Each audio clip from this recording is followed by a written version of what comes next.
Magandang umaga, class. Inanyayahan ko lahat ng sa tayo upang tayo ay manalangin sa ngalan ng Ama, Anak, at Espiritu Santo. Amen. Ama, gabayan at bigyan niyo po kami ng lakas at talino upang mapagtagumpayan namin ang aralin ito. Sa ngalan ng Ama, ng Anak, at Espiritu Santo. Amen. Uulitin ko, magandang umaga, class. Kamusta kayo? Mabuti naman kung gano'n. Ngayon, sino sa inyo ang lumiban? Mayroon bang lumiban sa klase? Or lahat ba ay present? O, mabuti naman kung gano'n. Bigyan natin ng palakpakan ng ating mga sarili. Mayroon ba tayong takdang aralin last meeting? Wala? Okay. Ngayon, sino sa inyo ang nakaalala ng ating nakaraang aralin? Tama, ito ay tungkol sa maikling kwento. Naintindihan niyo ba kung ano ang maikling kwento? Mabuti naman kung ganun, wala nang katanungan. Okay. Dahil wala na tayong katanungan, ay nagkakanungan tayo ngayon sa ating panibagong aralin. Bago natin tatalakayin ang ating panibagong aralin, ay magkakaroon muna tayo ng aktibidad. Mayroon akong ipapakita sa inyong mga larawan at inyo ito kilalanin kung ano ang mga ito.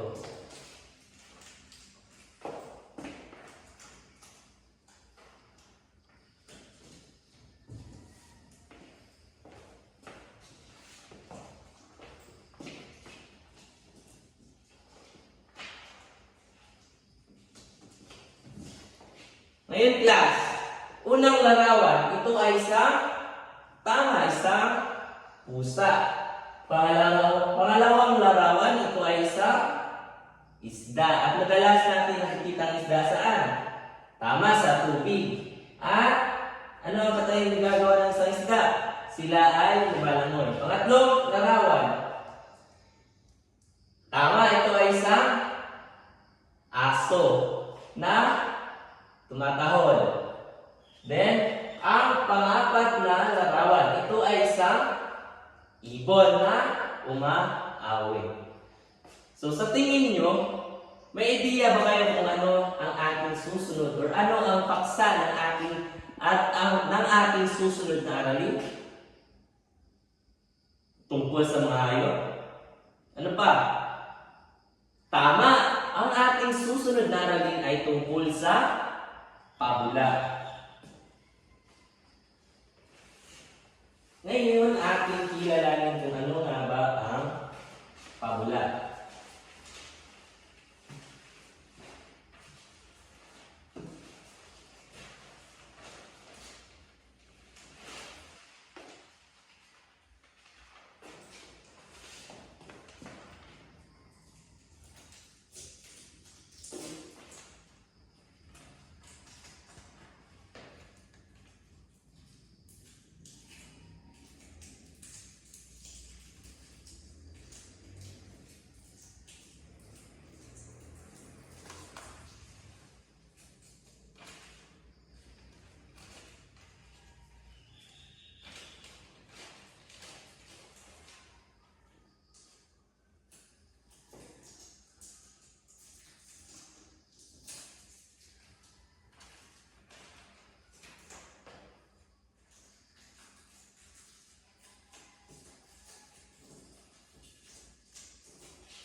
Ano nga ba ang pabula? Ang pabula ay isang uri ng kwento o katha kathampang panitikan na karaniwang ang mga hayop ang mga tauhan. Ang mga hayop dito ay kumikilos, nagsasalita at nag-iisip na parang tao. Layunin ng pabula na magbigay aral o moral na leksyon sa mga mambabasa. So ang isang pabula para class ay isang uri rin ng kwento na kung saan ang mga karakter o ang mga tauhan o bida sa kwentong ito ay mga hayop or kadalasan mga hayop ang tauhan. At ang mga hayop sa kwento ay madalas kumikilos, nagsasalita at nag-iisip. So, matapos at inasahang pagkatapos natin basahin ng isang pabula, ay mayroon tayong matutunang aralin o aral o mayroon tayong matutunang aral o leksyon or moral na leksyon na maaari nakakatulong sa atin upang maging isang mabuting tao. Ngayon, at ang isang pabula ay mayroong mga elemento. Ating basahin, elemento ng pabula. Una ay ang pamagat. Tumutukoy sa pamagat ng kwento. So madalas sa kwento ay mayroong pamagat. At dahil ang pabula ay sa kwento din, marahil kaya meron din itong pamagat. Then pangalawang elemento ay ang tauhan, ay ang mga hayop o mga bagay na walang buhay na gumaganap sa kwento. At ang pangatlo ay ang tagpuan. Ito ay lugar kung saan nagtatagpo ang mga tauhan.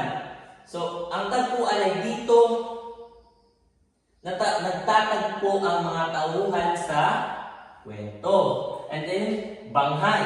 Sunod-sunod ng pangyayari sa kwento. O sa wikang Ingles, ito ay tumutukoy sa sequence of event and the story. Then, ang panghuli ay ang aral ng kwento. Ito ay ang magandang aral ng ating mapupulot sa pagbabasa ng mga pabula. Para mas maintindihan yung class ay nais kong kunin nyo ang inyong libro at buksan ang pahina 14 upang basahin natin ang isang halimbawa ng pabula.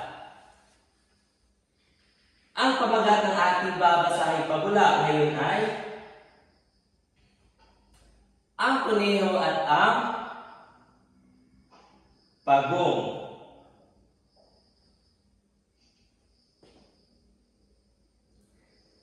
Ngayon guys, atin ang babasahin ang kuneho at ang pagong. Isang araw, habang naglalakad si kuneho, ay nakasalubong niya si pagong.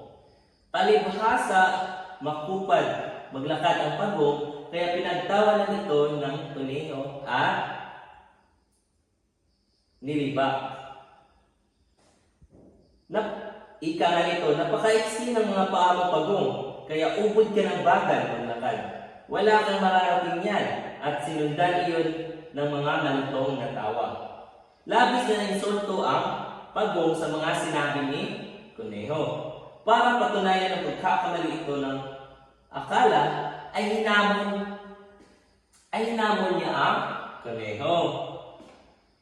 Maaring mabagal nga ako maglakad, subalit matibay ang katawan ko. Hindi mo ako matatalo, sabi ni pagong. Nabigla kaya ka pagong, baka mapahiya ka lamang, wika ni kuneho. Para magsubukan tayo, magkarera tayo patungo sa tuktok ng bulubunduking iyon. Itinuro ni pagong ang abot tanaw na bundok. Ganon na lamang ang katuwaan ng mayabang na kuneho sa hamon na iyon ni pagong. Nagtawag pa ito ng mga kaibigan para manood sa gawin nilang karera. Gusto niyang lalong libakin si pagong sa harap ng kanyang mga kaibigan.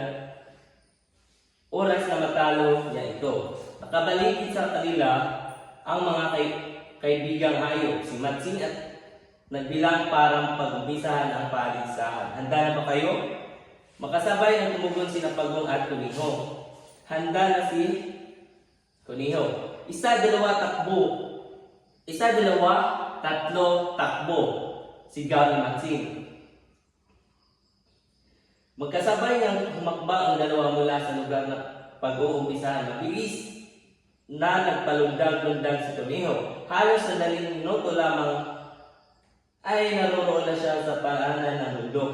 Nang lumingon, siya ay nakita niyang malayo-malayo ang agwat niya kay Pagong. Patuloy sa kanyang mabagal paglakad si Pagong habang pinagtatawanan siya nakapaligid na hayop. Hindi pa sinipagong ang panunuya ng mga ito.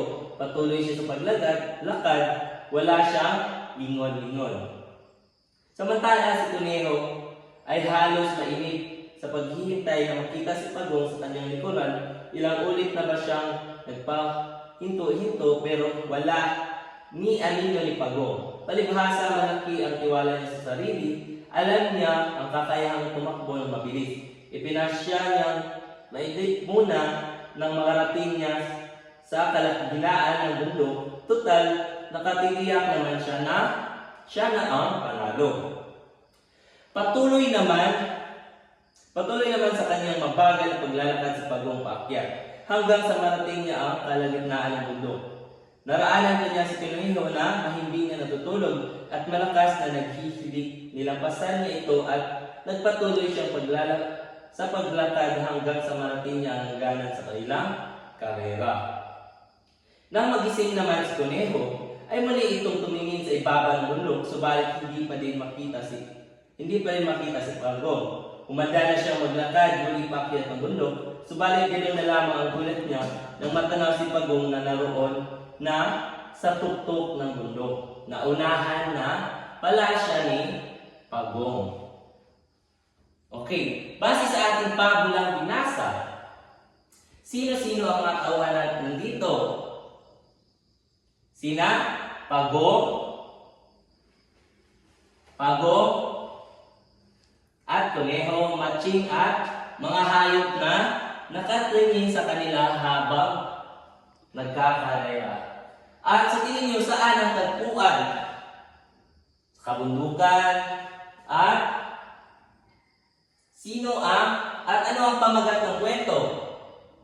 Tama, ang pamagat ng kwento ay ang Kuneho at ang Pagong.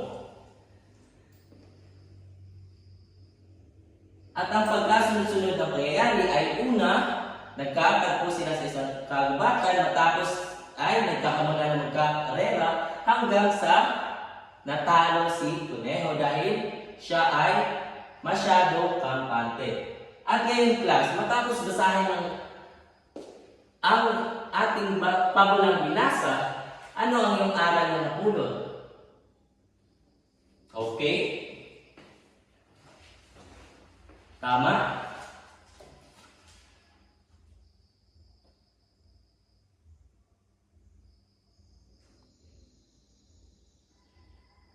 Okay, ang aral ng kwento ay ang Kuneho ay labis ang tiwala ng manalo, kaya tumigil ito sa gitna ng paligsahan at nakatulog. Ang Pagong kahit mabagal ay patuloy na naglakad at hindi tumigil hanggang sa dulo ng karera. Kaya gaya ng Pagong, hindi basihan ang bilis upang manalo. Kahit dahan-dahan basta tuloy-tuloy, ay kaya mong mapagtagumpayan anuman ang karera ng buhay.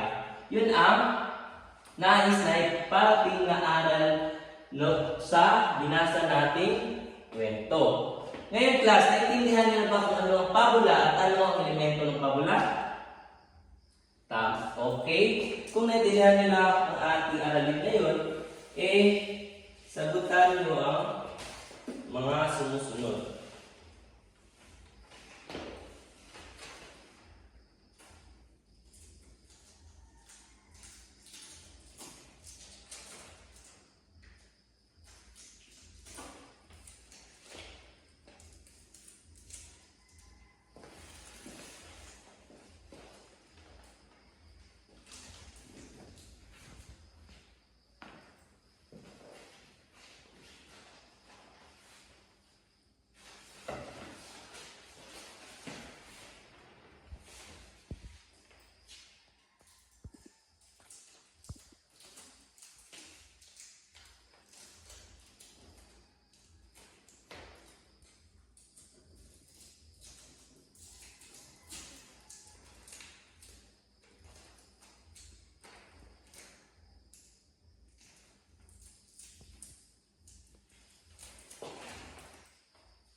Ngayon natin basahin ang panuto.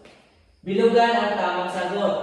Basahin at bilugan ang tamang sagot. Unang katanungan, ano ang pamagat ng pabulang ating tinalakay? Pangalawa, sino ang bida sa pabulang ating binasa? Pangatlong katanungan, sino ba ang nanalo sa karera? At ang pang-apat ay ano ba ang tauhan sa kwentong pabula na ating binasa? At panglima, nagwawakas ang nagwawagi ang ay may nagwawakas ang isang pabula at nagwawagi ang may kwento na intindihan mo, class? Bibigyan ko kayo ng sapat na oras upang sagutan niyan. Tapos na ba? Ipasa ang papel nito sa harapan. Okay. Dahil tapos na tayo sa ating dahil tapos na sagutan ang mga katanungan, mayroon pa tayong panghuling gawain.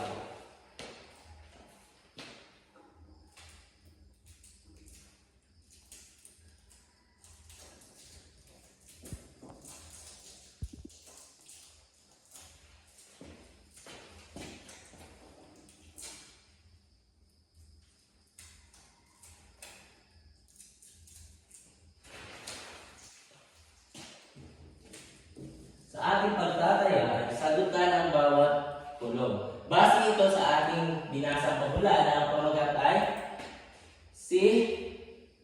ang pamagat na ang kuneho at ang tagong. Sa unang kolong pamagat, ilalagay niyo kung ano ang pamagat ng ating pabulang binasa, mga tauhan, tagpuan at aral ng pabulang ating binasa. Bibigyan ko kayo ng oras para matapos yan.